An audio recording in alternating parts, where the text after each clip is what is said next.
I always trusted Emily, my girlfriend for almost 3 years. But that trust was shattered in the most unexpected and painful way. It all started one evening when I got home a little earlier than usual. I had been running errands, picking up groceries for the dinner we were going to have, just the two of us. It was supposed to be a quiet night, some wine, some good food, and conversation. But what I found instead would haunt me for the rest of my life. Emily had left her laptop on the kitchen counter, open, but she wasn't around. I figured she was in the other room, maybe finishing something for work or reading a book. I wasn't snooping, at least not initially. But there was one thing that caught my eye. A Google Docs tab open with my name in the title. At first, I thought maybe she had written me something, perhaps a surprise for our anniversary, or just some heartfelt words. She always liked to write little notes or letters to me, and I loved that about her. Curiosity got the best of me, and I clicked the tab. What I saw next completely shattered the image of the woman I thought I knew. The page wasn't a sweet note. It wasn't a surprise or a gesture of affection. Instead, it was a detailed account of an affair. A love story, really, with my own brother. I couldn't breathe. The words on the screen felt like a punch to my chest. She described the entire relationship in such an intimate way, detailing the emotions she had for him, how she felt alive when they were together, how he gave her things that I apparently couldn't. The worst part, she wasn't just confessing to a mistake. No, this was something she had romanticized, turning it into something almost beautiful in her eyes. The more I read, the worse it got. She wrote about how she missed the thrill, the passion, the excitement of being with someone who wasn't me. She listed the things she didn't get at home, things she felt she needed but I couldn't give her. I was crushed, reading her describe how my brother understood her in ways I never could. Her words were like daggers, each sentence twisting deeper into my heart. I don't know how long I sat there reading. Time seemed to stop. My head was spinning, my thoughts all jumbled. The betrayal wasn't just about the affair itself. It was the way she had put it all into words, how she justified it, how she made it seem like I was the one who was inadequate. I had no idea what to do with this information. I felt paralyzed, unsure of how to even react. But one thing was clear. I couldn't let her get away with this. The emotions were too raw, too painful. I knew I had to confront her, but at that moment, I didn't have the strength to face her yet. I had to process what I had just read, to understand how it all happened. I didn't tell her what I found. I kept it inside, simmering. The Thanksgiving dinner was approaching, and I told myself that I would confront her then in front of my family. It seemed like the only way to ensure she couldn't lie or hide from the truth. I wasn't going to let her spin this into something I couldn't prove. As I sat there, the only thing I could think of was how I was going to make her see what she had done. I had to show her what she had written, what she had confessed. I wasn't sure if I could go through with it, but deep down, I knew I needed to. It wasn't just about her betrayal, it was about my brother, too. He didn't deserve to get away with it either. Thanksgiving Day came, and everything felt off. The house was filled with the usual bustle of the holiday, people talking, laughter, the clink of dishes being set on the table, but none of it felt right. My mind kept drifting back to the words I had read, the images that haunted me. Emily acted like everything was fine, like she had no idea what I knew. But I could see the small signs, the way she glanced at me, the slight tremble in her voice when she spoke. It was as if she knew something was off but couldn't quite place it. As dinner started, I felt the tension building inside me. I had already written down the words from her Google Doc, her confessions, her fantasies, and I had a plan. I wasn't going to let this go on any longer. I took a deep breath, grabbed the piece of paper with everything she had written, and stood up. All eyes were on me as I cleared my throat. "I have something I need to share," I said, my voice shaking but firm. I unfolded the paper and began reading aloud her words, the words she had written about my brother, about me, about everything she had done behind my back. The room fell silent. My family stared at me, unsure of how to react, unsure of what was happening. When I finished, there was only silence. No one spoke. Emily's face had drained of color, her eyes wide with shock and disbelief. But the worst part came next. My brother, sitting across the table, finally broke the silence. "That's not true," he said, his voice defensive. "None of it is true." But as I looked at him, I knew he was lying. The photos in her Google Doc told a different story. Photos of them together, of the moments they had shared, of the life they had built behind my back. I didn't need to say anything else. The truth was there, in black and white, staring back at all of us. And in that moment, I realized that the betrayal wasn't just about Emily or my brother. It was about everything I had trusted, everything I thought I knew about the people closest to me. I didn't know how to fix it, or if it even could be fixed. But I knew one thing for sure: nothing would ever be the same again. The silence at the table was suffocating. My brother's words hung in the air, a pathetic attempt to deny the undeniable. I could feel my heart pounding in my chest, but there was no escaping the truth. Emily's eyes darted between me and him, and for a moment it almost seemed like she wanted to say something, to apologize, but the words never came. She just sat there, pale and trembling, staring at the table like she wanted to disappear. My parents, who had been excited for a warm family holiday dinner, were now frozen in shock. I could see the confusion in their eyes, but they didn't know what to say. They didn't know the depths of what had been happening under our roof. How could they? They had no idea what Emily had been doing behind my back. My mother, sitting beside me, reached out a hand to touch my shoulder, but I shook it off. I couldn't handle any sympathy right now.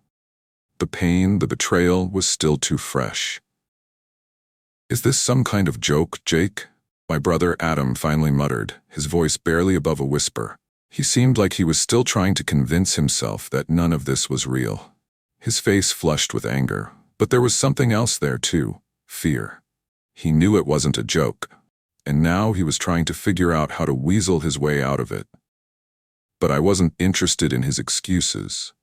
I couldn't even look at him anymore. Not after everything I had read, after the images she had left for me to find. The idea that they had been carrying on this way right under my nose was more than I could handle. "Don't act like you're the victim here, Adam," I said, my voice low but firm. "You're not innocent. Neither of you are." My words were like a slap to his face, and he recoiled as if I had physically struck him. But there was no room for sympathy now. The betrayal was too raw, too deep.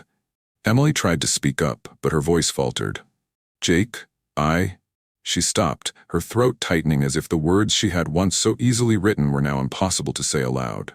She probably wanted to tell me it was a mistake, that it didn't mean anything, but I had already heard everything I needed to. I had already seen how much she had romanticized their affair. I wasn't going to sit there and listen to more lies. "Save it, Emily," I snapped, my eyes burning with anger. "This isn't just about a mistake. You've been fantasizing about it, romanticizing it, and now I get to sit here and watch you try to lie your way out of this. But I know the truth." The room was heavy with tension. My parents were still in shock, my mother clutching her hands together, her face full of disbelief. But I wasn't done yet. I wasn't going to let Emily or Adam off the hook that easily. They had done this to me, and now they had to face the consequences of their actions. I stood up, pushing my chair back with more force than necessary. "I don't know what else you want from me. I've seen everything, every word, every lie, every photo. You think you can just get away with this? Not this time." Emily's face was streaked with tears now, but there was no sympathy in my heart. The person I had loved for so long, the woman I had trusted, had shattered everything in a single, cruel act. And my brother, the person I had always considered a friend, had betrayed me in the worst possible way. "I never wanted to hurt you, Jake," Emily said, her voice trembling with guilt. "I didn't mean for any of this to happen." I couldn't hold back the laughter that bubbled up from deep within me. "You didn't mean for this to happen? Emily, do you really think I'm that stupid? You didn't mean for any of it to happen? You've been planning this for months, and now you want me to believe it was all just some accident?" Her silence was all the confirmation I needed. She didn't have an explanation, not one that could fix what she had done. At this point, I didn't care about fixing anything. There was no going back. The relationship I thought we had was a lie. I didn't know how I could ever trust her again, or if I even wanted to. And Adam, he was just as much of a part of this betrayal as she was. The two of them had destroyed something I couldn't get back. My heart had broken in a way that I didn't even know was possible, and now I was just trying to hold myself together in front of my family. The rest of the dinner was a blur. No one spoke. The food sat untouched on the table, the usual holiday cheer replaced with an uncomfortable, suffocating silence. I could feel the weight of their eyes on me, but I didn't care. They weren't the ones who had been hurt. They weren't the ones who had been lied to. After what felt like an eternity, I excused myself and left the room. I couldn't be around them any longer. I needed to get out of that house, to breathe, to escape the reality that had been thrust upon me. I didn't know where I was going, but I couldn't stay there. I needed to think, to process everything that had just unfolded. I needed to figure out what came next. Because right now, I couldn't see a future with either of them in it. They had taken that from me. I left the house without a word, just grabbed my jacket and walked out the door. The cold air hit me like a slap in the face, but it felt good. It was a sharp contrast to the suffocating tension inside the house. The streets were quiet, as if the world itself was trying to avoid the chaos I had just stepped away from. I didn't know where I was going, but the emptiness in my chest urged me forward.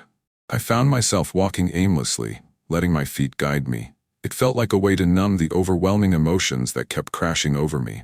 The anger, the hurt, the disbelief. It was all too much. How could they do this to me?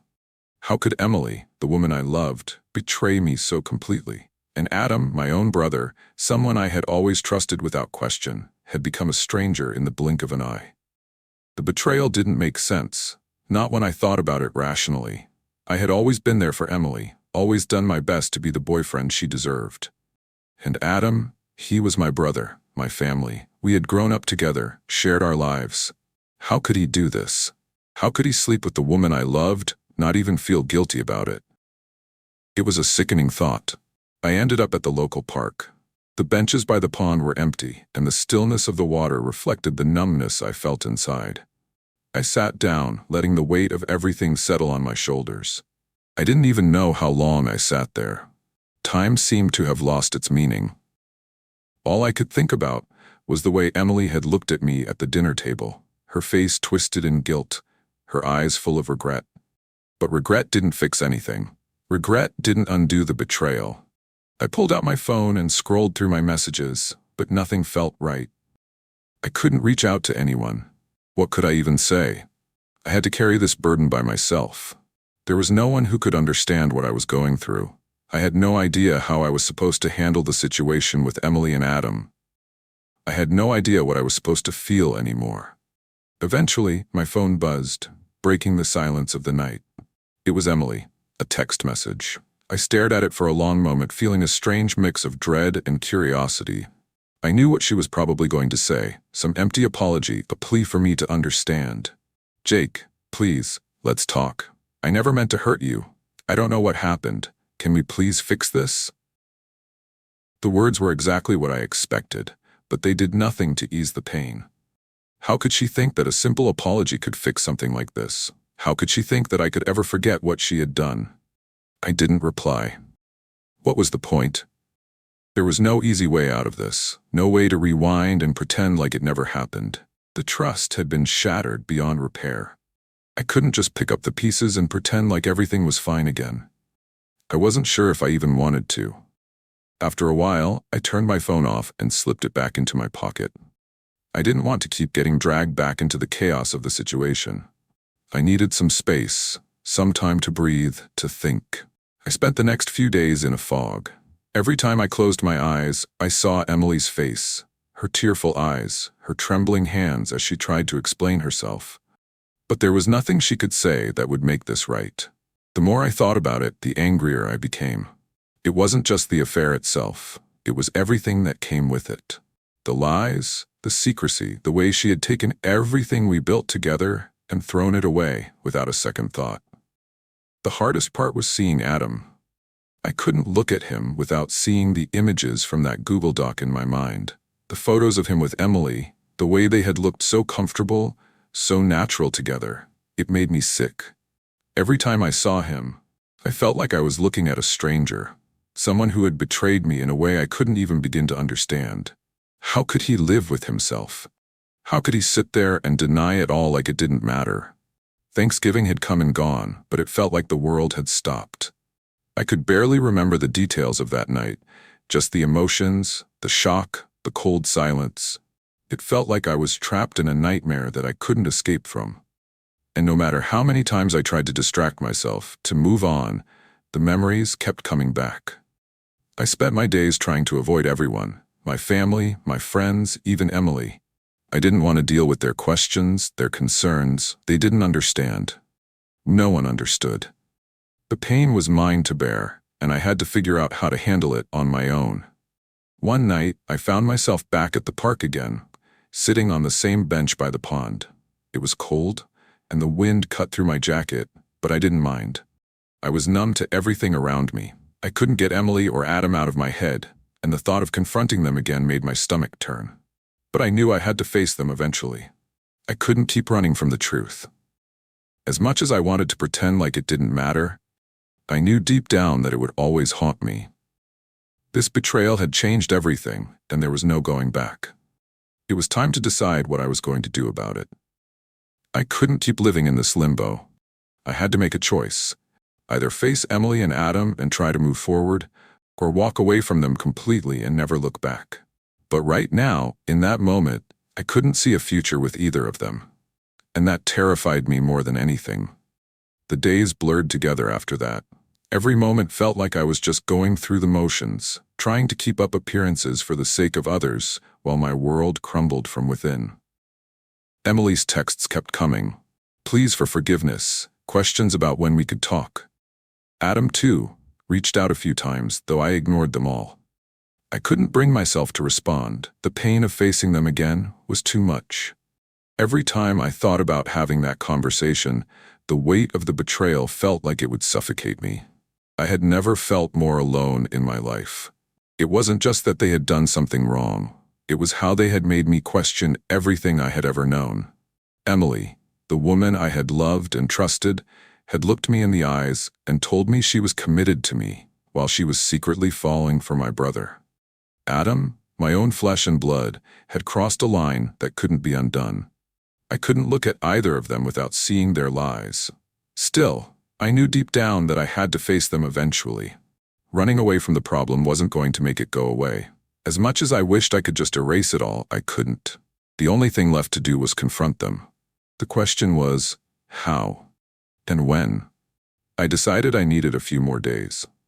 I wasn't ready to face them yet, but every time I thought about how to go about this, one thing stood out to me.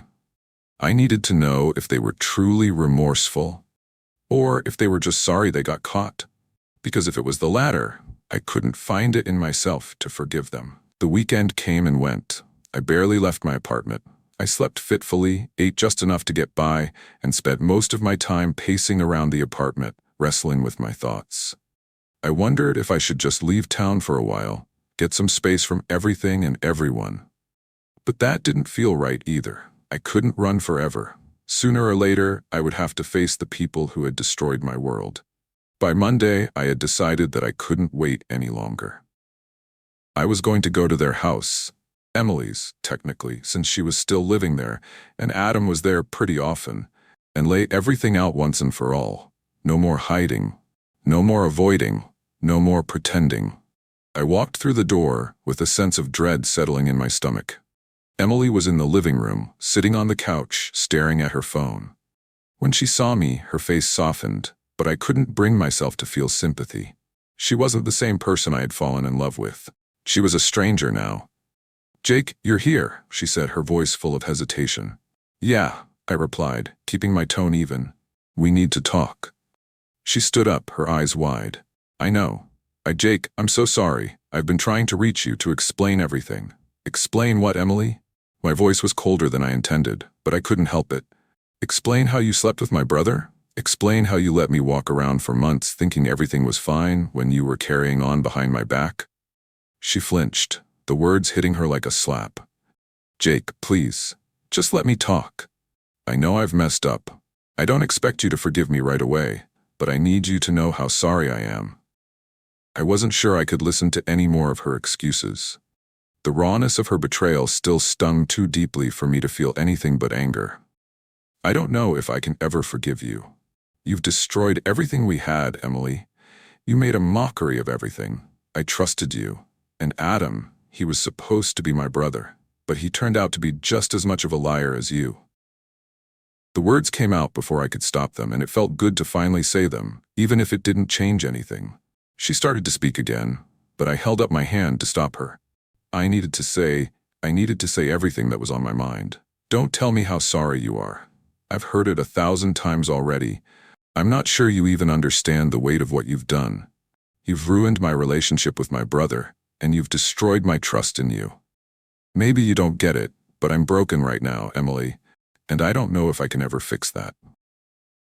She started crying then, and for the first time in days, I felt a small pang of guilt. I didn't want to be cruel, but I couldn't help myself. Her tears didn't move me the way they used to. I had cried enough for both of us, and now all I felt was emptiness. "I never wanted to hurt you, Jake. I swear I didn't," she whispered between sobs. "But it happened, and I don't know how to fix it. I was selfish, and I'm sorry." I shook my head, my heart heavy with the realization that her apologies didn't matter anymore. They didn't erase the hurt. They didn't erase the betrayal. "I don't know if you can fix it either," I said quietly. "Maybe it's too late for that."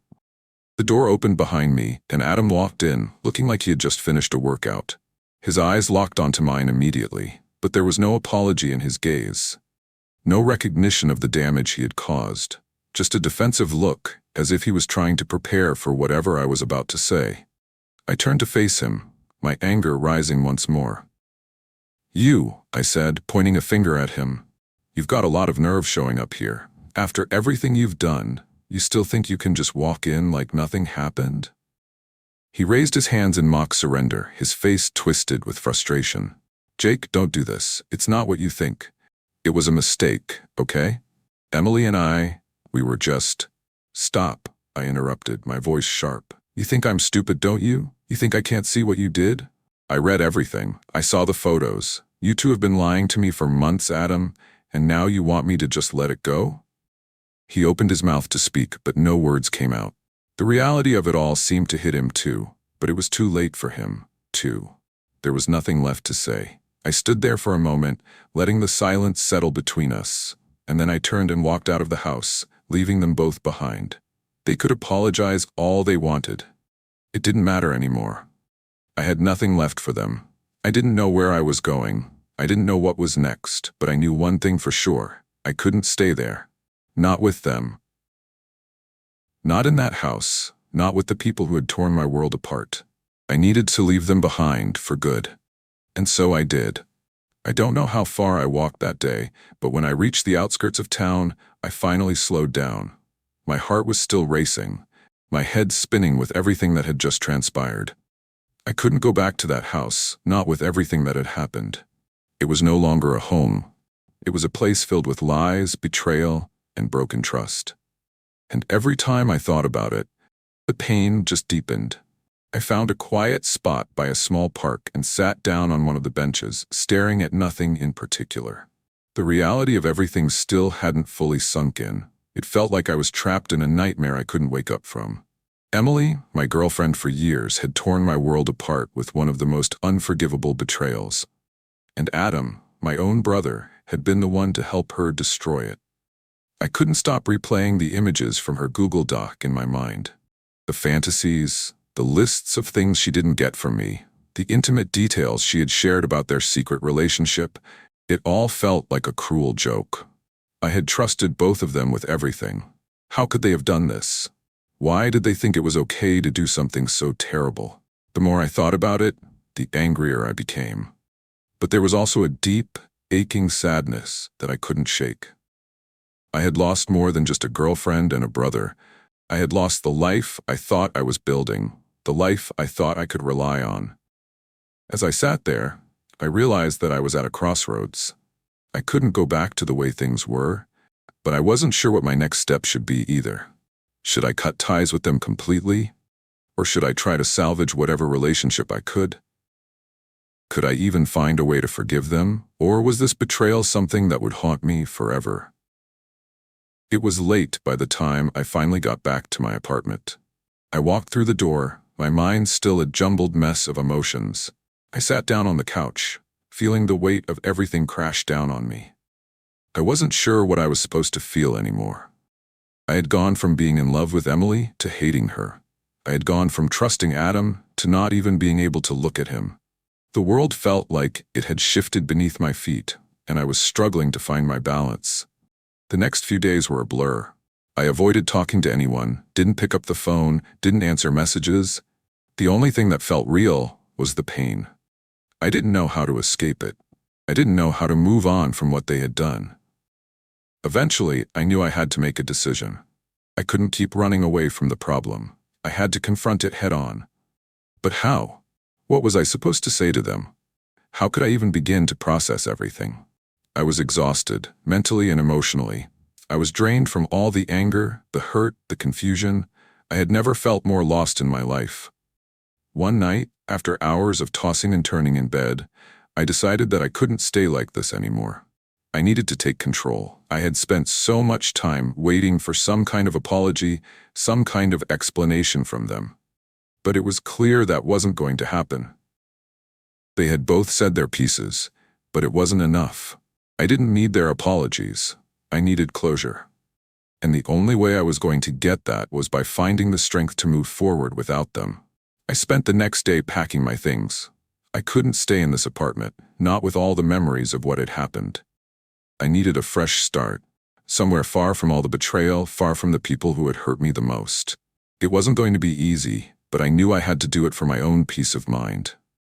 I couldn't keep holding on to the past. As I packed up my life, I realized that this was it. I was leaving everything behind. Emily, Adam, the life I had once thought was perfect. And though it hurt more than anything, I knew it was the right thing to do. I had to move on for my own sake. I couldn't keep living in the shadow of their betrayal. I didn't tell anyone where I was going. I didn't need anyone's advice or sympathy. This was something I had to do alone. I just needed to get away and figure out who I was without them in my life. I didn't know what the future held, but I was tired of waiting for answers from them.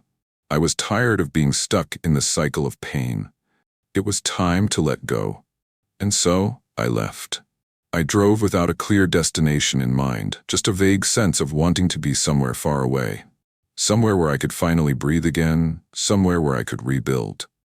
I didn't know what would happen next, but I knew that this chapter of my life was over. I had learned the hardest lesson of all, that trust, once broken, is almost impossible to repair. But I also knew that I would heal. Maybe not today or tomorrow, but eventually. I had to believe that. And so I kept driving, 1 mile at a time, leaving everything behind me.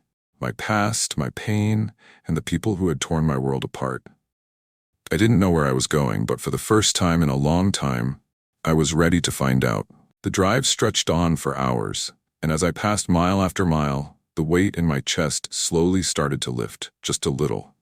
Each mile felt like a step away from the world I had known, away from the betrayal and the people who had caused it. I didn't know where I was headed exactly, but I knew I couldn't stay in the same place, living in the same town, surrounded by the same reminders of everything that had gone wrong. Eventually, I found myself in a small town. Tucked away in the mountains, it was quiet here, peaceful, almost like time had slowed down. I found a modest motel, checked in, and took a long, deep breath as I sat down on the edge of the bed. The room was simple, nothing fancy, but it didn't matter. All I needed was a place to think, a place to breathe without the constant pressure of the past weighing me down. That night, I spent hours staring at the ceiling, replaying everything. I thought about Emily and Adam. I thought about the life I thought I had with them. I thought about all the trust I had placed in them, and how it had all come crashing down in one ugly, cruel moment. It felt like my world had shattered, and no matter how hard I tried, I couldn't put the pieces back together. But as the hours passed and the silence of the small town wrapped around me, I realized something. I had been so consumed by anger, hurt, and betrayal that I had forgotten to grieve. I had been so focused on blaming them, on fixing what couldn't be fixed, that I hadn't allowed myself to feel the sadness of it all, to mourn the life I thought I was building, to mourn the trust that was lost. The next morning, I woke up early. The sun was just starting to peek over the mountains, casting a soft, golden light across the landscape. It felt like a new beginning, even if I wasn't quite ready to believe in it. I spent the day walking around the town, trying to clear my mind. The crisp mountain air, the stillness of the streets, the simplicity of it all, it helped me think. I didn't have any answers yet, but I was starting to realize that maybe that was okay. Maybe I didn't need all the answers right now. Maybe I just needed time to figure out who I was without the weight of that betrayal on my shoulders. I found a little cafe in the town center, ordered a coffee, and sat by the window, watching the world go by. It felt strange, being so far from everything I had known, but also strangely liberating. I had no expectations here, no history, no baggage. It was like I could start fresh. And for the first time in days, I let myself think about what came next. I couldn't go back to the life I had before. I couldn't rebuild what was lost. But that didn't mean I couldn't find something new. It didn't mean I couldn't start over. I had been so focused on holding on to the past, on trying to fix things that couldn't be fixed, that I had lost sight of the future. But maybe this was my chance. Maybe this was the moment I needed to start healing, not just from what Emily and Adam had done to me, but from everything I had allowed myself to ignore. As I sipped my coffee, I made a promise to myself. I would take things one day at a time. I wouldn't rush the healing process. I wouldn't force myself to be okay before I was ready. I would allow myself the time I needed to grieve, to let go, and to rebuild. It wasn't going to be easy, and there were no guarantees that I would ever fully trust again, or that I would ever have the same kind of relationship I had with Emily and Adam. But what I did know was that I was stronger than I had realized. I had survived the worst of it. And if I could survive that, I could survive whatever came next. I spent the next few days in the small town, finding comfort in the simplicity of life there. I walked, I thought. I let myself feel the pain, but I also started to let go of it. I realized that I couldn't control what had happened, but I could control what I did with the future. And for the first time in a long time, that felt empowering. Eventually, I packed up and left the town. I didn't know where I was going next, but I was okay with that. I wasn't in a hurry anymore. I wasn't chasing after answers. I was learning how to live with the uncertainty, how to embrace it rather than fight it. As I drove away, the mountains disappearing in my rearview mirror, I didn't know what my life would look like from here on out. I didn't know when or if I would ever speak to Emily or Adam again. But for the first time in a long time, I felt like I was finally moving forward. And that was enough for me. The road ahead was still unclear, but at least I was no longer stuck in the past. The betrayal, the hurt, it was still there, but it didn't define me anymore. I was going to build a new life, one step at a time, and maybe, just maybe, that was the beginning of something better.